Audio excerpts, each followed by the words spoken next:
Hey guys, and welcome to this ProPresenter tutorial.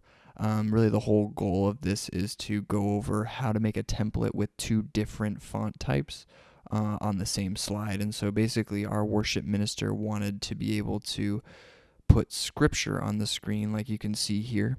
You can see that we have a different font size here, and then different caps and non-caps versus the scripture, and so basically where it's positioned. And so we wanted to be able to do this without having to go through and adjust every single slide that had that on it. And so basically I'm going to walk you through how to design a template in order to do that. So basically the thing that we're trying to do obviously is position, font, and then just overall casing, if that would be the case for whatever template you're designing. Okay, so the first thing we're going to do when I'm designing a template, I like to build it as a document first, so that's easier to share when it comes to putting together everything and giving it to my team. And so basically I'll create a new document. We will call it template 1. I'm just going to use the default for now, and we'll obviously be changing a lot of that. We'll click new. That'll create this template, and what we'll do is I want to be able to import this image, and so I'm going to go to my Finder, click new, and then find the background here. I'm just going to drag that into here, and then I'll go into the editor. And so when we're getting into our editor, basically, obviously, we're going to need two different text boxes here, and so the first thing we'll do obviously is import this. One thing I do want to call out is I'll have these basically I have some default lyrics here. So this is the first one. I want to make sure that 6 lines, at least that's our max at our venue, and then we have scripture that'll end up being 4 lines in this specific template. So basically I'm going to copy these lyrics over, put them in this original text box, and we'll go, we'll just paste that in there. I'll option do that, and then so I can read them better.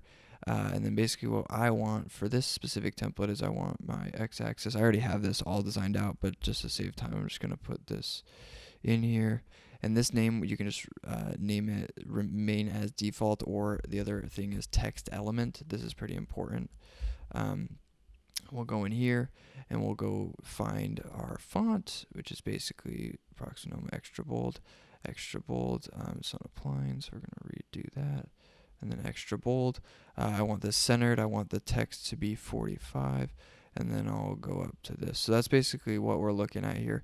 And the thing that my designers wanted is for this font type to be all caps. So I'm going to go into my typography and then go small caps, and then it makes everything basically the same size. So that's kind of what I'm going for.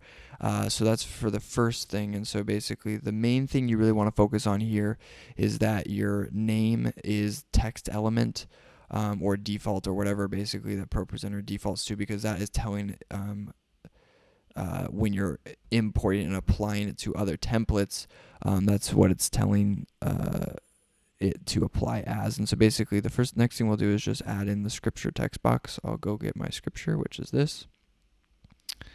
And then we'll paste that in here.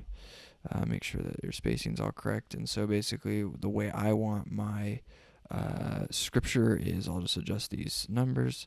Okay, so that's where I want it. This is really the most important part, is changing the name of this. So I name this scripture.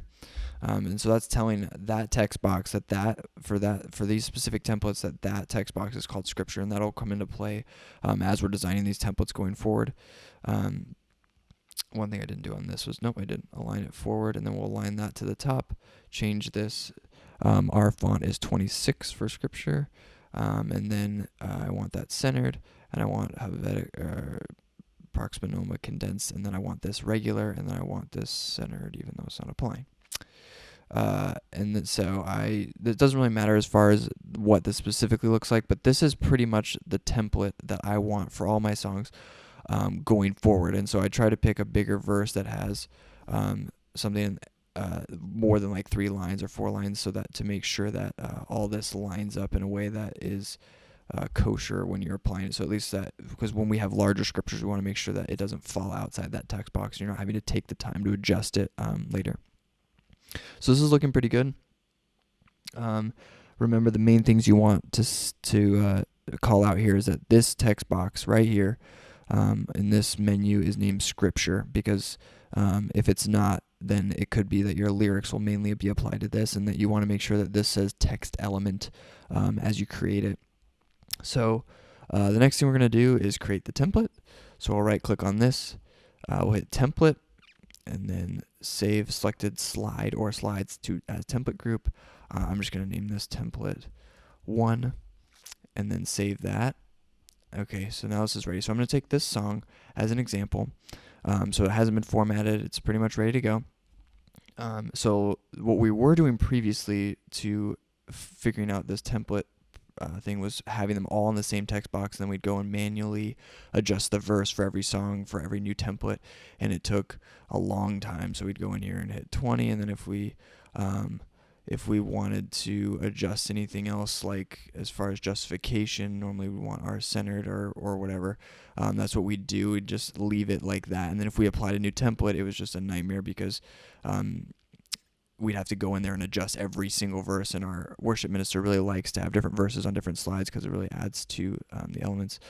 So basically what we'll do first before we apply the template is add a new text box and grab that verse out of this text box and hit Command X, make sure there's no spaces in there, because that can add weirdness, and then you'll hit Control, we'll just paste that in there. And then I just like to make sure that there's no spacing or weird issues around it, so that the template actually looks right as it is. And then what we're going to do is, you don't really need to adjust this too much because the template will take care of that. But basically what you're going to do is go in here and name this scripture. So that makes it so that the template knows that this is a text element. So almost everything that's default when it's when you're importing a song or creating a new text box is going to be named text element. That's why we name that text element, and that's why we name this scripture, so that the template knows which fonts to apply to which template. Okay, so now all we need to do is apply the template. Go up here to template, hit template 1, check it, and then it applies it. Well, it just applies it to that slide, and then what we'll do is go grab our background, throw that in here, and then we should be ready to rock. So now that looks great. It has 2 different font types and font sizes, and that's how you do that. So then obviously we didn't apply it to the whole song, but we could go and do that as well. We just go back and forth, hit template 1, and then it applies it for that too. And so basically now it's set up in such a way so that you can edit it and do whatever you need to. And then the other thing that you can do, every time you apply that template, what will happen is it'll throw in a text box down here, so that if you need other scriptures, then you can add them in. It'll already be set up to that font type. And so that's kind of how you'd design a template, and then take a song that already had scripture on it and reapply the template that way.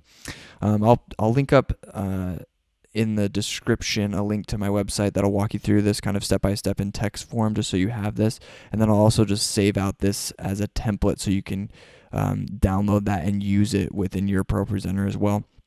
And then feel free to visit trevorrday.com for more information like this. And yeah, that's all I got for you. Thanks so much.